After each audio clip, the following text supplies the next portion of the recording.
السلام علیکم ورحمۃ اللہ وبرکاتہ۔ ناظرین، استقبال کرتے ہیں، ویلکم کرتے ہیں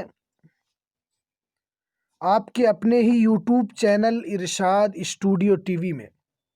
امید ہے کہ آپ لوگ خیر و عافیت سے ہوں گے اور آپ لوگ زور و شور کے ساتھ اردو انوادک کی تیاری بھی کر رہے ہوں گے۔ تو دوستو، وقت ہو چکا ہے اردو گرامر کے کلاس کا، اس لیے ہم آپ لوگوں کے لیے اردو گرامر سے ریلیٹڈ بہت ہی اہم جانکاری میں آپ لوگوں کے لیے لے کر آیا ہوں۔ سب سے پہلے آپ دیکھ لیجئے سہایک اردو انوادک اور راج بھاشا پی ٹی اور لکھت پریکشا کی تیاری، اور یہ جو ویڈیو ہے ویڈیو نمبر 1 ہے، اور میں آپ کو اس ویڈیو کے اندر لفظ کی کتنی قسمیں ہیں، کلمہ، اسم فعل، حرف، یہ تمام چیزیں میں آپ کو اس ویڈیو کے اندر بتاؤں گا۔ تو آپ اردو گرامر کو اگر آپ اچھی طریقے سے سمجھنا چاہتے ہیں، اس کو آپ بہت ہی آسان انداز میں سمجھنا چاہتے ہیں، تو آپ اس ویڈیو کو ضرور دیکھیں گے۔ میں آپ کو اس ویڈیو کے اندر بہت ہی آسانی کے ساتھ اردو گرامر کی پوری جانکاری دوں گا۔ تو میں آپ تمامی لوگوں سے گزارش یہ کروں گا کہ جو حضرات اس چینل پر نئے آئے ہیں تو اس چینل کو سبسکرائب کر لیں اور بیل کے آل کی نوٹیفیکیشن کو دبا دیں، تاکہ آپ ہماری تمام ویڈیوز کی خبر آپ کو بر وقت مل سکے۔ سب سے پہلے دیکھیے کوشچن نمبر 1 دیکھیے، میں آپ کو سب سے پہلے بتاؤں گا کہ لفظ کسے کہتے ہیں۔ تو دیکھیے سوال ہے، لفظ کہتے کسے ہیں؟ تو جواب یہ ہے کہ لفظ انسان کے منہ سے جو آواز نکلتی ہے اسے لفظ کہا جاتا ہے۔ اب اس لفظ کے نکلنے میں 2 صورت ہو سکتی ہے۔ انسان اگر کوئی بات اپنی زبان سے ادا کرتا ہے تو اس کی 2 صورت ہوگی، یا تو جس آواز کو انہوں نے نکالا ہے، یعنی جس چیز کا انہوں نے تلفظ کیا ہے، آپ یوں بھی کہہ سکتے ہیں کہ جس چیز کا اس نے تلفظ کیا ہے، تو وہ تلفظ یا تو اس کا کچھ نہ کچھ معنی ہوگا، اور دوسری صورت یہ ہے کہ اس کا کوئی معنی نہیں ہوگا بلکہ وہ بیکار ہوگا۔ تو دیکھیے، اگر انسان اپنی منہ سے آواز نکالتا ہے اور کسی بھی چیز کا تلفظ کرتا ہے تو اس کی 2 صورت ہوگی، یا تو اس کا کوئی معنی ہوگا یا اس کا کوئی معنی نہیں ہوگا۔ جی، اگر وہ معنی دار ہو، اس کا کچھ نہ کچھ معنی ہو، تو اسے موضوع کہا جاتا ہے، اور اگر اس کا کوئی معنی نہ ہو تو اسے مہمل کہا جاتا ہے۔ تو دیکھیے اس کے بعد دیکھیے کیا ہے سوال، دیکھیے معنی کے اعتبار سے لفظ کی کتنی قسمیں ہیں۔ یہاں پر یہ ہو گئی معنی کے اعتبار سے، اگر اس کا کچھ معنی ہوگا تو وہ موضوع ہوگا، اور اگر اس کا کچھ معنی نہیں ہوگا تو وہ مہمل ہوگا۔ اب یہاں سے بتا رہے ہیں کہ اگر اس کا کچھ معنی ہوگا تو اس کی کیا صورت ہے۔ تو یہاں بتا رہے ہیں کہ معنی کے اعتبار سے لفظ کی کتنی قسمیں ہیں۔ تو آپ دیکھیے معنی کے اعتبار سے لفظ کی کتنی قسمیں ہیں۔ جواب یہ ہے کہ معنی کے اعتبار سے لفظ کی 2 قسمیں ہیں۔ کتنی قسمیں ہیں؟ آپ یاد رکھیے کہ معنی کے اعتبار سے لفظ کی 2 قسمیں ہیں، ایک ہے موضوع اور ایک ہے مہمل۔ پہلے ہم موضوع کی تعریف کریں گے، پھر اس کی مثال بتائیں گے، اس کے بعد پھر ہم مہمل کی تعریف کریں گے۔ پہلے دیکھیے کہ موضوع کہتے کسے ہیں۔ تو انہوں نے تعریف کی کہ موضوع وہ لفظ ہے جس کا کچھ معنی ہو۔ موضوع کا مطلب یہی ہے کہ اگر اس کا کچھ نہ کچھ معنی ہو تو وہ موضوع ہوگا، اور مہمل وہ لفظ ہے جس کا کوئی معنی نہ ہو، اس کو مہمل کہا جاتا ہے۔ لفظ موضوع کی مثال جیسے دیکھ لیجئے زید۔ زید ایک نام ہے، زید جب کہتے ہیں تو اس کا ایک معنی ہمارے ذہن کے اندر سمجھ میں آتا ہے، اور اس سے یہ پتہ چلتا ہے کہ یہ جو زید ہے یہ کوئی معنی دار لفظ ہے۔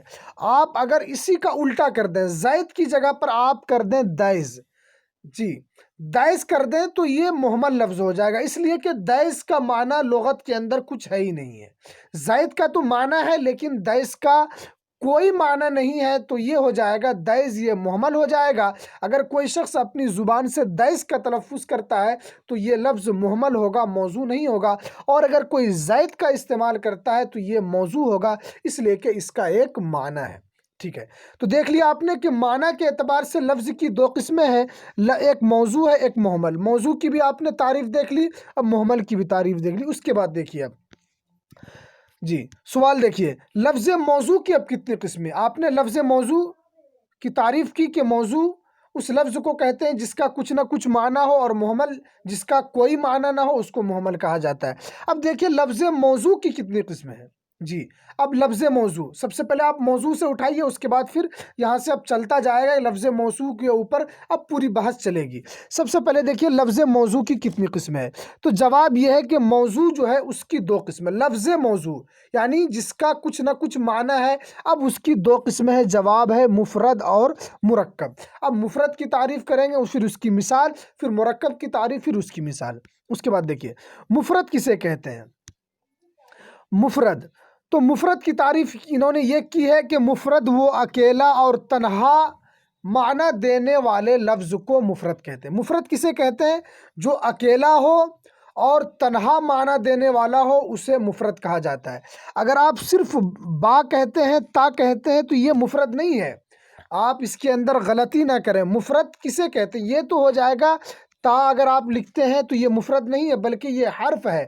اگر یہی تا اور لام مل جائے تب یہ ہو جائے گا مفرد، ٹھیک ہے۔ اگر یہ صرف تا ہے اور یہ صرف لام ہے تو یہ مفرد نہیں ہوگا۔ اگر تا الگ ہے لام الگ ہے تو یہ حرف ہو جائے گا، اور اگر آپ اسی کو تا اور لام کو ملا دیں گے تو یہ ہو جائے گا مفرد۔ کیا ہو جائے گا؟ مفرد۔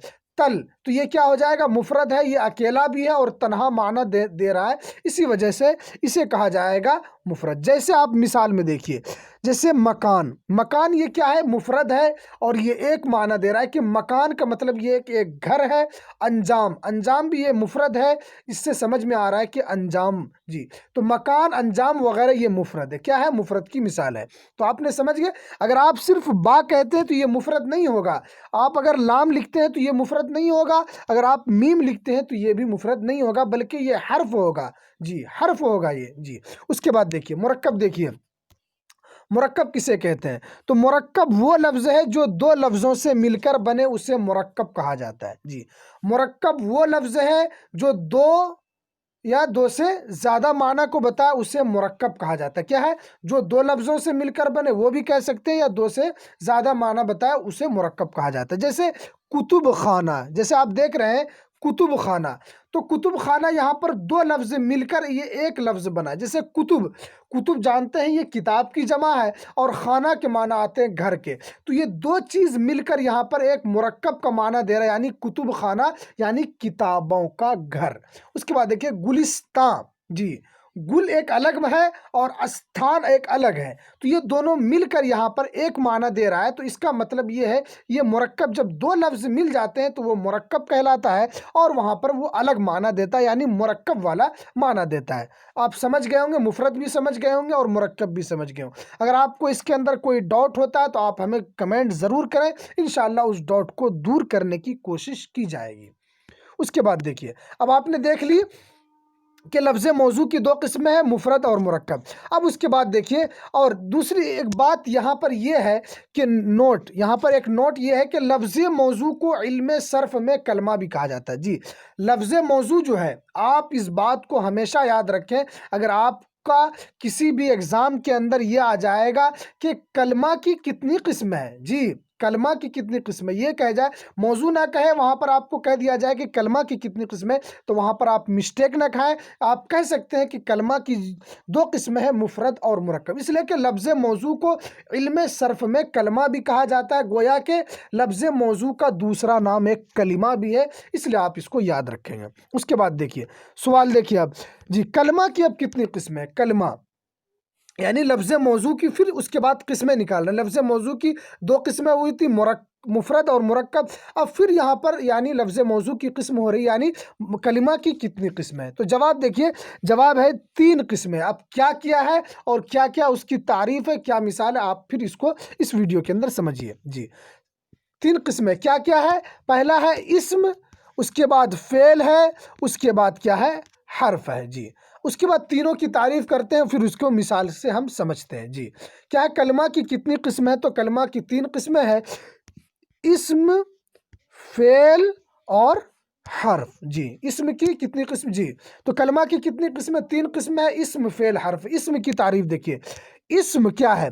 تو اسم وہ کلمہ ہے جسے شخص یا جگہ کا نام معلوم، یعنی اسم وہ کلمہ ہے جو متعین اور مشخص چیز کو بتا۔ آپ اس طرح بھی تعریف کر سکتے ہیں کہ اسم وہ کلمہ ہے جو متعین اور مشخص چیز کو بتائے اور اس کے اندر تینوں زمانوں میں سے کوئی زمانہ اس کے اندر نہ پایا جائے، اس کو اسم کہا جاتا ہے۔ کہ کسی بھی چیز کی تعریف ایسی ہو جو جامع بھی ہو اور مانع، یعنی جامع کا مطلب یہ ہے کہ کوئی دوسری تعریف اس تعریف کے اندر داخل نہ ہو، اور معنی کا مطلب یہ ہے کہ کسی دوسری چیز کو وہ اپنے تعریف کے اندر داخل نہ ہونے دے۔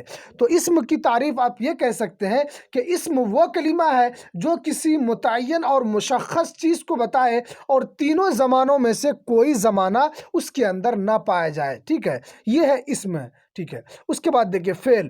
فعل کی تعریف کیا ہے؟ فعل وہ کلمہ ہے جسے کسی زمانے میں کسی کام کا کرنا یا ہونا سمجھا جائے اور اس کے اندر کوئی نہ کوئی زمانہ پایا جائے گا۔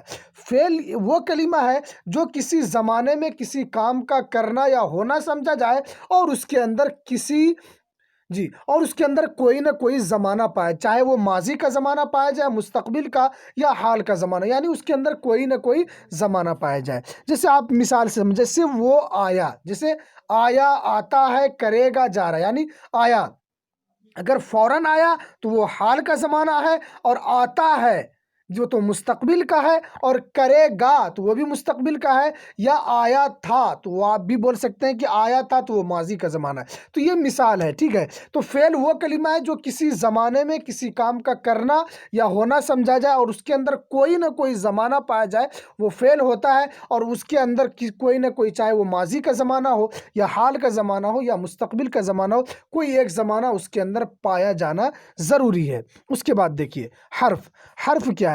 حرف وہ کلمہ ہے جو اسم یا فعل سے مل کر بنے اور اپنا معنی بتائے، یعنی حرف وہ کلمہ ہے جو اسم اور فعل دونوں سے مل کر وہ اپنا معنی بتائے گا۔ ایسا نہیں کہ حرف اکیلا تنہا اپنا پورا یعنی مکمل معنی کبھی نہیں بتا سکتا ہے، اس لیے کہ حرف خود وہ دوسرے حرف کا محتاج ہوتا ہے۔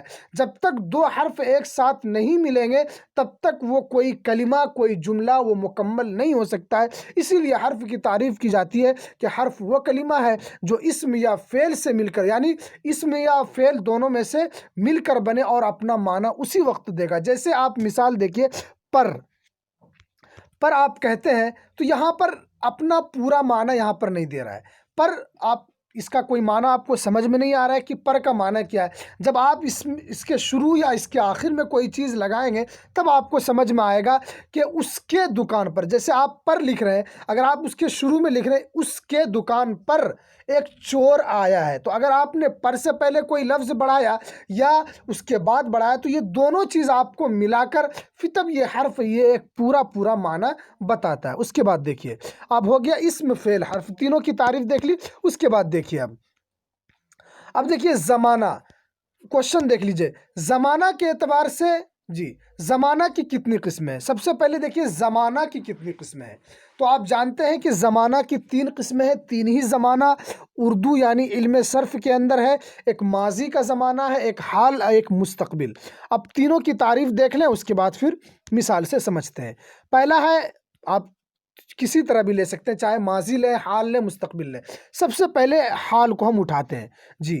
حال کسے کہتے ہیں؟ تو زمانہ حال یعنی موجودہ زمانہ کو حال کا، یعنی ابھی وقت جو چل رہا ہے، یعنی ابھی ہم آپ سے جو بات کر رہے ہیں، آپ کو جو ہم پڑھا رہے ہیں، تو یہ کیا ہے؟ یہ حال کا زمانہ۔ جیسے میں کھاتا ہوں، وہ جا رہا ہے، یعنی میں ابھی کھا رہا ہوں۔ کھاتا ہوں کا کیا مطلب ہے؟ میں ابھی کھا رہا ہوں، وہ جا رہا ہے، یعنی وہ ابھی جا رہے ہیں، تو وہ زمانہ حال ہے۔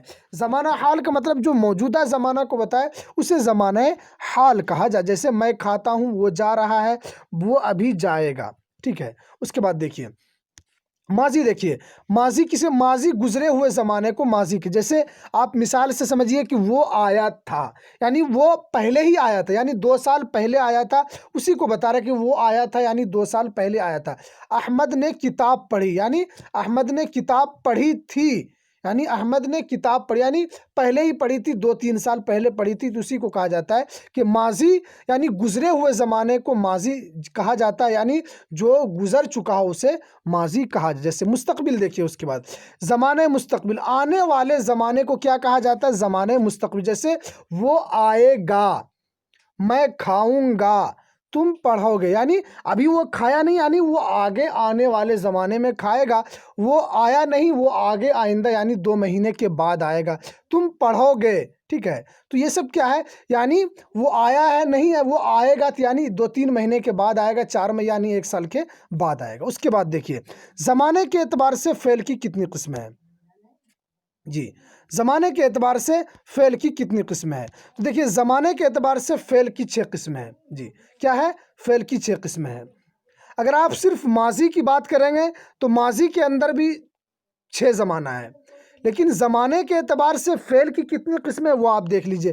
زمانے کے اعتبار سے فعل کی 6 قسمیں ہیں: ماضی حال یا فعل ماضی، فعل حال، فعل مستقبل، فعل مضارع، فعل امر، فعل نہیں، یعنی 6 قسمیں ہیں۔ کیا ہے؟ کتنی ہے؟ 6 قسمیں ہیں۔ زمانے کے اعتبار سے فعل کی 6 قسمیں ہیں۔ جی، تو دوستو یہاں تک کچھ ویڈیوز تھے جو میں نے آپ کے سامنے رکھا ہے۔ اب یہاں سے میں آپ کو زمانے کے اعتبار سے فعل کی کتنی قسمیں کل میں آپ کو یہاں سے بتاؤں گا۔ آج یہاں تک رہنے دیں، اس کے بعد انشاءاللہ کل میں آپ کو اس کے بعد بتاؤں گا۔ اگر یہ ویڈیو آپ کو اچھا لگے تو ہمارے ویڈیو کو لائک کریں گے اور شیئر کریں گے، اور جو حضرات BSSC اردو انوادک کی تیاری کر رہے ہیں، میں ان سے یہی گزارش کروں گا کہ اس ویڈیو کو زیادہ سے زیادہ شیئر کریں گے، اور جو اردو انوادک کی تیاری کر رہے ہیں اس تک یہ ویڈیو کو پہنچانے میں ان کی بھی مدد کریں گے اور ہماری بھی مدد کریں گے۔ تو ہمیں دیجیے اجازت، پھر ملتے ہیں دوسری ویڈیو میں۔ السلام علیکم ورحمۃ اللہ وبرکاتہ۔